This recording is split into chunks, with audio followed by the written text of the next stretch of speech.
Hello everyone, আসসালামু আলাইকুম। আপনারা কেমন আছেন? নিশ্চয়ই ভালো আছেন। তো আজকে আমি হাজির হয়ে গেলাম নতুন একটি রেসিপি নিয়ে। রেসিপিটি হলো চিকেন পাকোড়া। চিকেন পাকোড়া বানাতে যা যা লাগবে সব এখানে উপকরণ নেওয়া আছে। পেঁয়াজ কুচি, কাঁচামরিচ কুচি, এখানে 1 কেজি ওজনের একটি মুরগি প্রতিদিনের কাট করে রেখেছি। Soya sauce, tomato sauce, cornflour, আর এখানে সব মশলা আছে।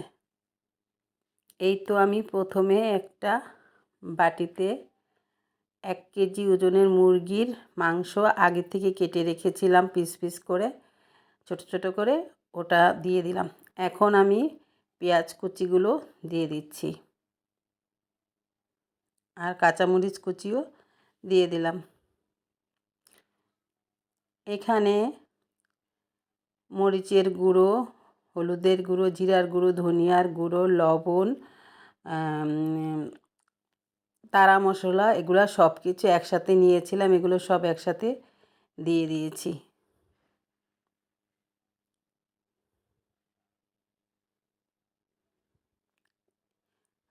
হাফ কাপ টমেটো সস নিয়েছি, ওটা দিয়ে দিলাম।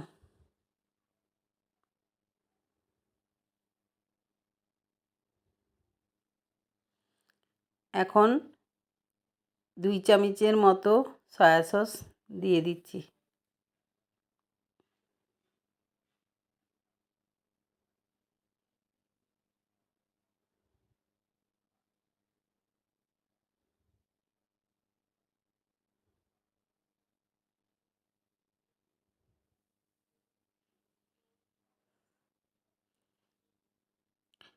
এই তো 2 চামচ কর্নফ্লাওয়ারও দিয়ে দিলাম।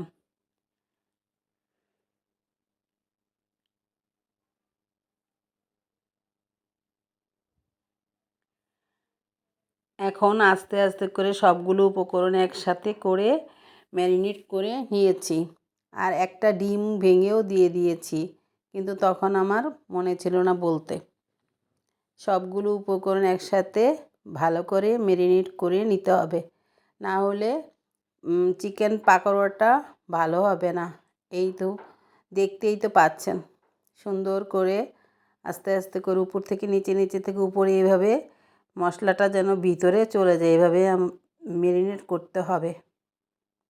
আর এটার ভিতরে একটু বেসনও দিয়ে দিয়েছি, ওটা আপনাদের সাথে শেয়ার করিনি।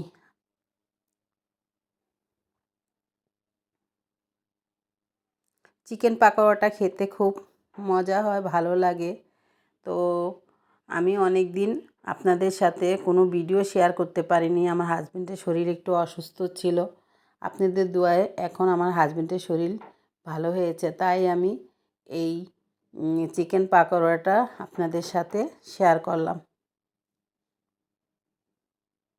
আগে থেকে একটা প্যানে তেল গরম করতে দিয়ে দিয়েছিলাম হাইলোটে। এখন লো হিটে আস্তে আস্তে করে ভেজে নেব। এই তো এক এক করে আমি মুরগি মাংসগুলো দিয়ে দিচ্ছি। এটাকে ম্যারিনেট করে আধা ঘন্টা বা 1 ঘন্টাও রাখতে পারেন, আবার সাথে সাথেও বানিয়ে ফেলতে পারেন। তো আমার সময় ছিল না, তাই আমি বেশিক্ষণ রাখিনি। আমি সাথে সাথে এটা ম্যারিনেট করে ভেজে নিয়েছি, দেখতেই তো পাচ্ছেন।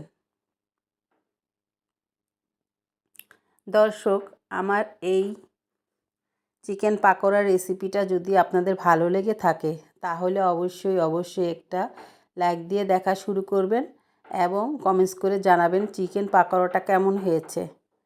এবং যারা সাবস্ক্রাইব করেছেন তাদের অনেক ধন্যবাদ, আর যারা করেননি তারা এক্ষুনি একটা সাবস্ক্রাইব করে দিবেন।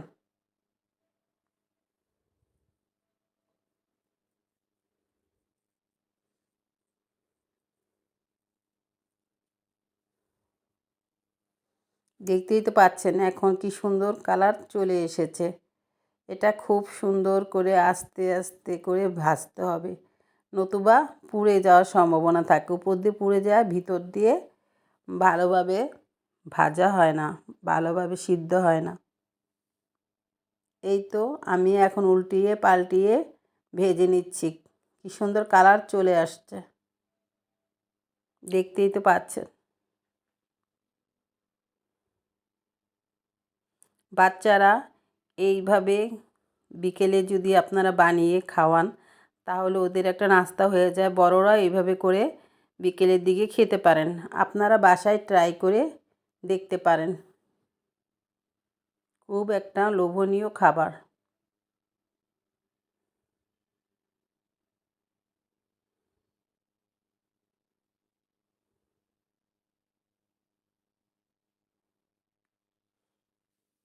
আমার বাসার সবাই এটা খেয়ে আমাকে অনেক খাবারের নাম করলো যে তোমার হাতের এই চিকেন পাকোড়াটা অনেক মজা হয়েছে।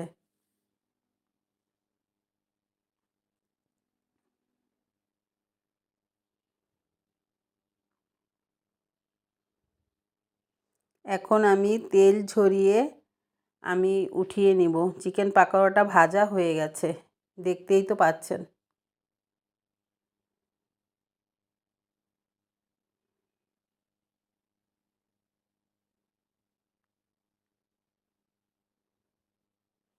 অনেক দিন ধরেই নিজেও কিছু করতে পারছি না, বানাতে পারছি না, তাই আজকে ভাবলাম একটু আমার হাজবেন্ড যখন চলে আসছে তাকে কয়েকটা চিকেন পাকোড়া বানিয়ে বিকেলে নাস্তাতে দেই।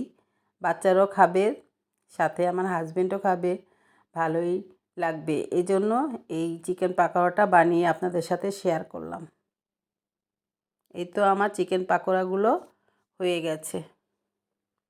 এখন আমি ডিশে ঢেলে নিয়েছি।